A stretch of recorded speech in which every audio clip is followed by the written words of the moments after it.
Судебная драма режиссера Сенцова. 20 лет колонии усиленного режима. Украинцу в России выносят приговор. Цитата госсми. Исходя из принципа гуманизма, Александр Лукашенко освобождает политзаключенных. Сотни белорусов их встречают цветами. Европа испытывает свою терпимость толерантностью. Старый свет пытается справиться с рекордным наплывом мигрантов. «Я ненавижу любую власть, а уничтожение продуктов чудовищно». Людмила Улицкая дает эксклюзивное интервью. Это неделя, 7 дней нашей жизни в одной программе. Я Сергей Дорофеев. Здравствуйте. 20 лет исправительной колонии строгого режима. Такой приговор украинскому режиссеру Олегу Сенцову выносит Северокавказский военный суд Ростова-на-Дону. Александр Кольченко, проходящий по этому же делу, получает 10 лет колонии. В апреле 2014 года Сенцов создал в Крыму террористическое сообщество, которое получало указания от неизвестных лиц в Киеве. Целью сообщества была дестабилизация обстановки в Крыму и воздействие на органы власти, сказано в обвинении. Приговор в зале суда выслушивает и корреспондент программы Елена Романова. Оглашение приговора было недолгим. Судья зашел, зачитал вводную и резолютивную часть. Оба подсудимых выслушали спокойно решение суда. Когда судья спросил, что они хотят сказать по поводу приговора, Александр Кольченко и Олег Сенцов запели гимн Украины.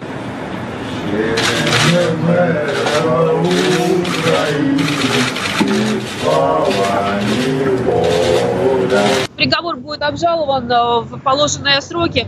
Адвокаты пока стараются не выходить за рамки приличия, комментируют все довольно сдержанно.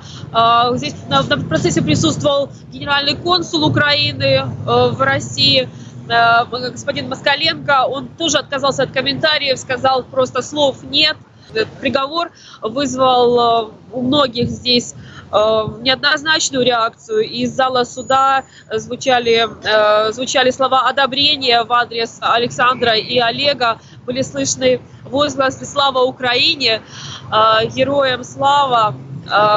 Примечательно, что, оглашая приговор, судья умышленно не назвал, кому он выносит приговор. Он назвал гражданину Олегу Сенцову и гражданину Александру Кольченко. Это связано с тем, что сторона обвинения во время процесса настаивала на том, что оба подсудимых являются гражданами России, хотя ни Александр, ни Олег, оба уроженца Крыма, никогда не подавали заявление о получении российского гражданства.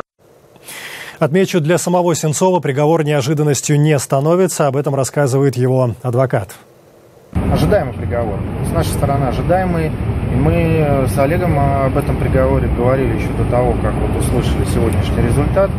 Олег говорил, что будет 20 лет. Но ему озвучивали эту цифру, и защитникам озвучивали. Реакция ЕС на 20 лет оказывается быстрой и жесткой. Цитата из заявления главного дипломата Евросоюза Федерики Могерини. Дело Сенцова и Кольченко ЕС рассматривает как нарушение международного права и элементарных норм правосудия. Разочарование приговором выражают не только политики, родные и близкие режиссера, но и деятели культуры. Интервью нашему корреспонденту дает легенда польского кино Кшиштоф Занусси. Я думаю, что это решение суда, оно не помогает в том, чтобы развить доверие России. И это плохо для страны, это плохо для юриспруденции, это плохо для культуры. Я думаю, что политики, к которым мы обращались, мы кинорежиссеры разных стран, в таких моментах должны особенно внимательно просмотреть и проверить, что творится. Сенцов, он гражданин Украины, не России. Там все видно, что не сходится, даже издалека. И все журналисты всего мира, которые нам объясняли, что там происходило простое, они подтверждали, что в это все поверить невозможно. И теперь в Беларусь. Здесь главная тема недели – решение Александра Лукашенко освободить политзаключенных. Из мест лишения свободы выходят 6 человек. В родных городах их встречают родные, близкие, сторонники во взглядах.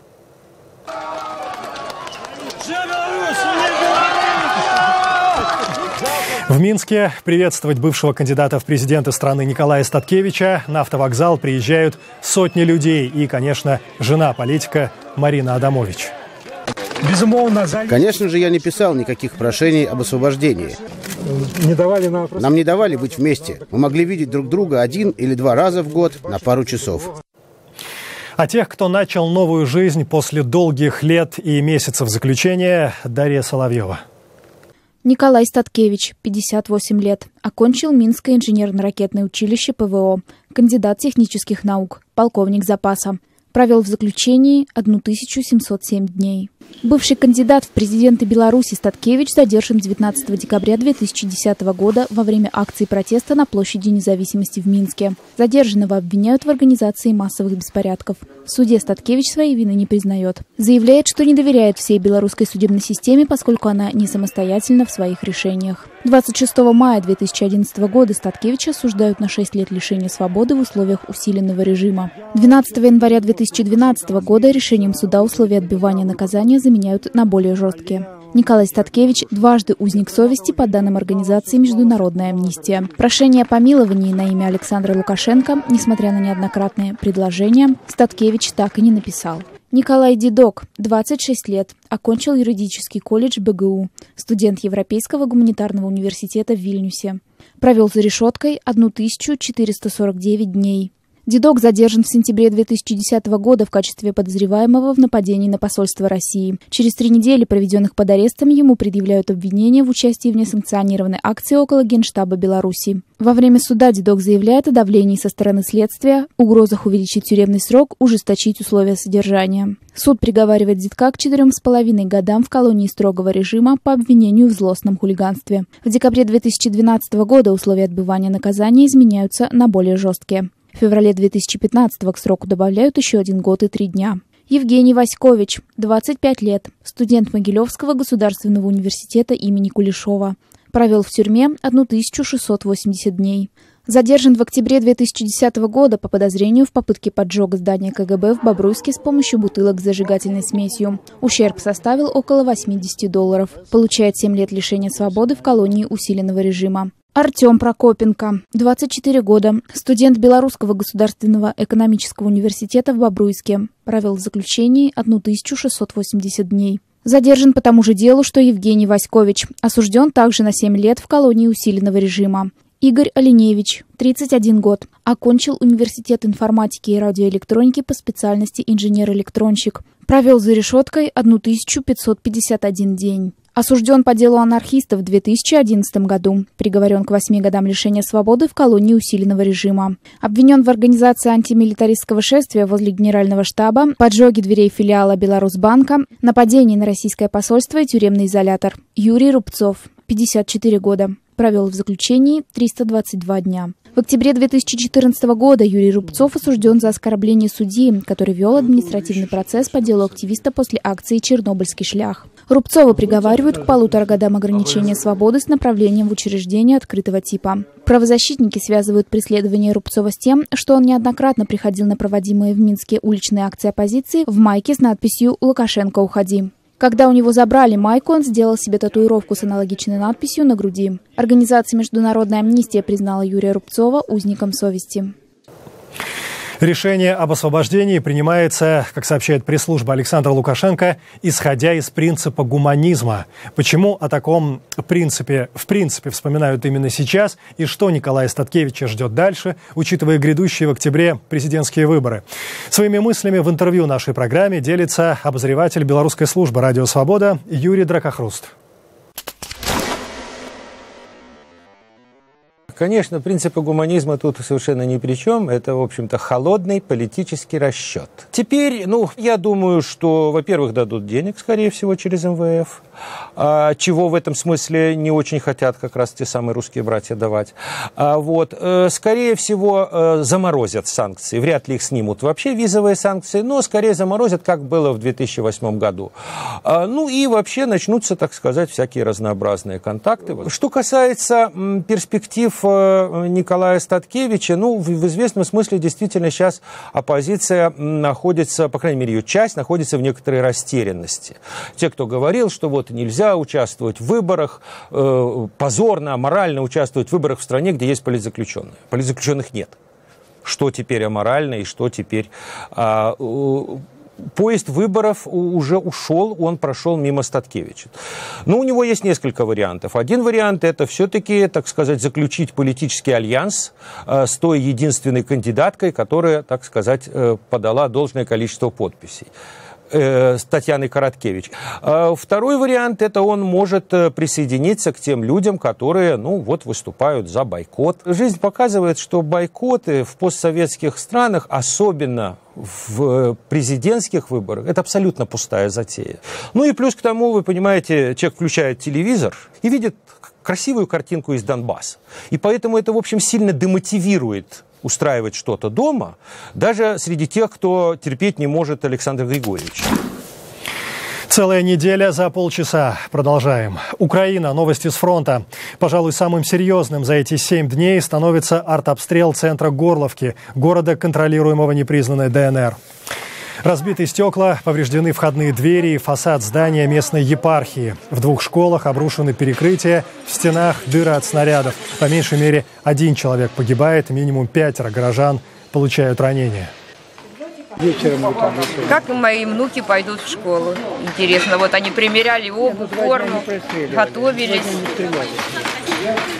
Пришла смс-ка, поздравляем с Днем Незалежности. Всем пришло, нас поздравили, детям поздравили. У нас 83 школы было разрушенных, а сейчас опять.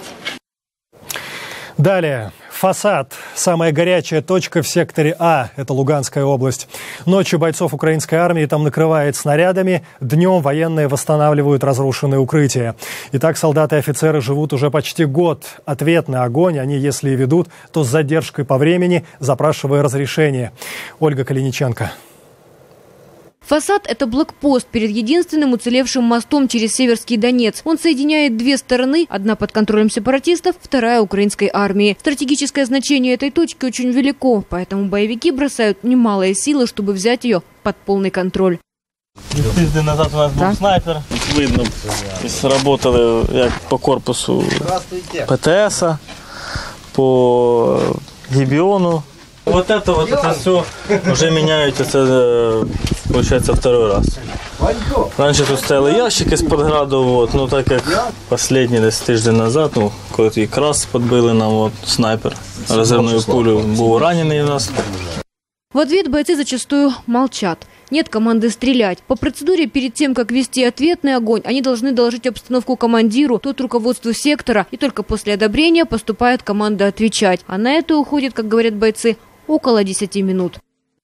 Вони вже можуть там відстрілятися за 5 минут, попити там кофе і уїхати в Луганськ. А ми тільки починаємо стріляти куди-то непонятно куди, де вже їх немає. После очередного такого обстрела бойцы лишились своей лодки. В нее попала мина. Это был единственный способ вывести раненых с фасада, когда обстреливается мост. Живут бойцы под землей, здесь тепло и надежно. От такой жизни бойцы уже очень устали. Говорят, что силы на исходе, но команда на демобилизацию никак не поступает. Особенно это касается кадровых офицеров. Их просто не на кого менять. Нет команды и на движение вперед. Политическая игра, она довольно-таки на высоком уровне. Все-таки, потому мне так... Минское соглашение на политическом уровне, и надо придерживаться. Хочешь ты, не хочешь, если уже дал слово, его надо держать. Ольга Калиниченко, Илья Никонов. Настоящее время. Луганская область. Неделя, 7 дней нашей жизни в одной программе. Сергей Дорофеев. Приветствуем всех, кто только к нам присоединился. Смотрите далее.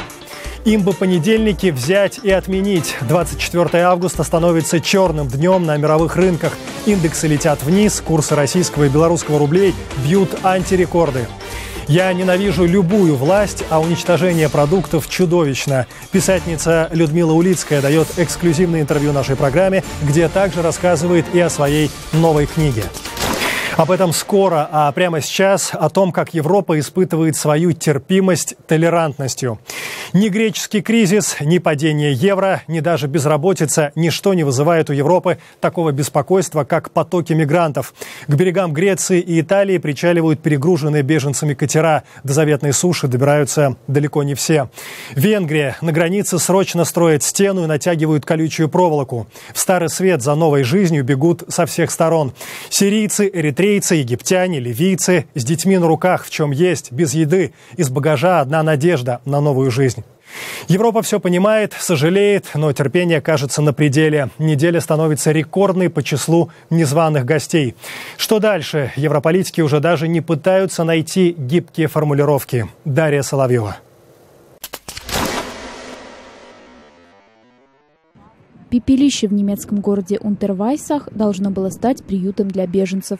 По неизвестной причине здание сгорело. Основная версия – поджог. Этот случай не единственный. В Германии массовые акции протеста. Самая крупная в городе Хайденау. Группа радикалов пытается пробить полицейское оцепление вокруг точно такого же приюта для мигрантов. Заканчивается все беспорядками. Так жители Европы пытаются противостоять плотному потоку иностранцев.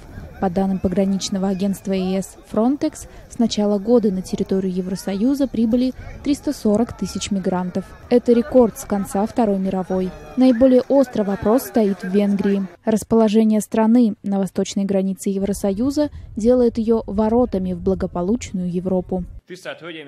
Из всех стран Европейского Союза Венгрия испытывает на себе сильнейшее миграционное давление. Венгрия больше не может ждать, она должна действовать. Венгрия действовать начала. Вдоль 154-километровой границы возводят 4-метровый бетонный забор. Для патрулирования дополнительно привлекают тысячи полицейских, а незаконное пересечение границы теперь грозит серьезным тюремным сроком. Беженцы стремятся в Грецию и Италию. Сотни гибнут, так и не добравшись до желанного берега. Почти половина мигрантов пытается осесть в Германии. На начало августа это почти 100 тысяч человек. Незваные гости становятся причиной споров между странами ЕС. Так власти Германии обвиняют Грецию и Италию в нарушении Шенгенского соглашения, согласно которому беженцы могут претендовать на временное убежище только в государстве, где они пересекли границу Евросоюза. ЕС выстоит после любых экономических проблем, греческого кризиса, падения евро, чего угодно. Но Евросоюз развалится, если мы не решим проблему мигрантов. Надо признать, уже сейчас наше единство трещит по швам. Волнует рост беженцев и населения еврозоны. Серьезно обеспокоен каждый третий житель ЕС. Страх перед приезжими, по данным опроса, с первого места страхов даже вытесняет экономическую ситуацию и безработицу. Люди боятся, а вдруг власть не справится. Нам удалось побороть экономический кризис. Мы смогли преодолеть и другие проблемы. Я думаю, это первый случай, когда Европа не справляется. Чтобы пробраться в Европу, мигранты используют все возможные пути. Так Грузия воспринимается ими как перевалочный пункт. Пока поток беженцев там не критичный, но уже требующий строительства нового центра для мигрантов.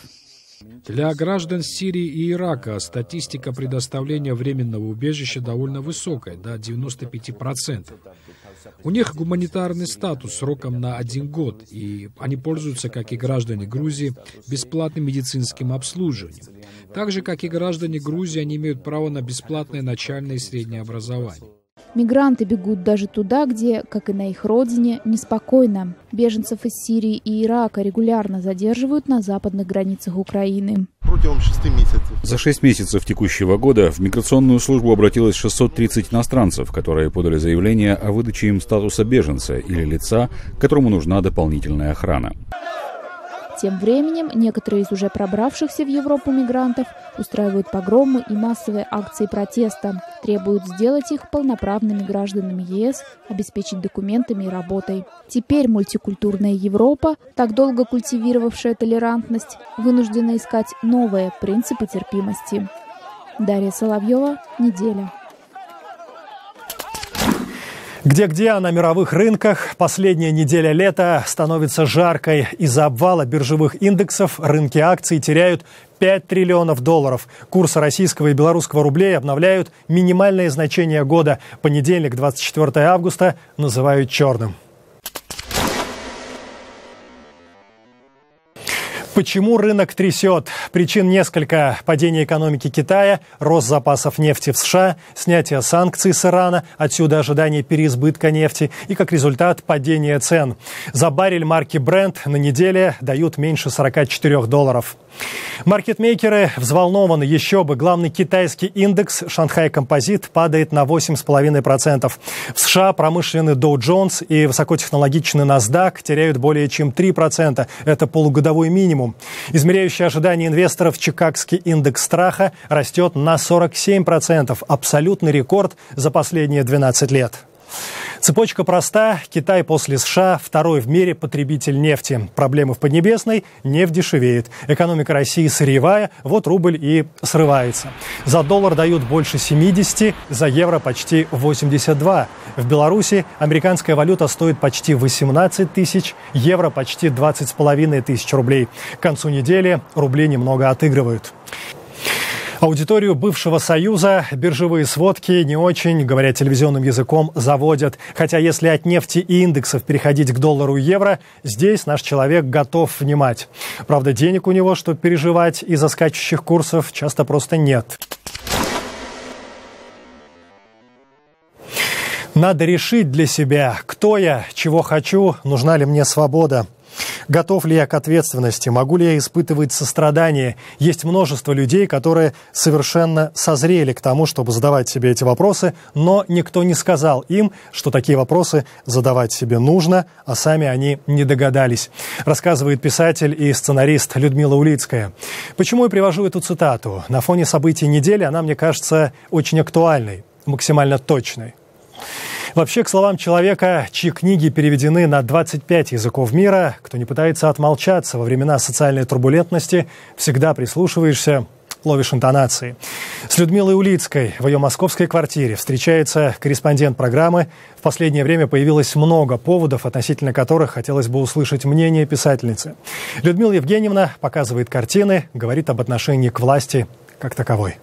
Я не люблю власть как таковую. Не могу сказать, что эта власть мне не нравится больше, чем какая-нибудь любая другая. Я вообще не люблю власть. Я не люблю, когда надо мной начальник, скажем.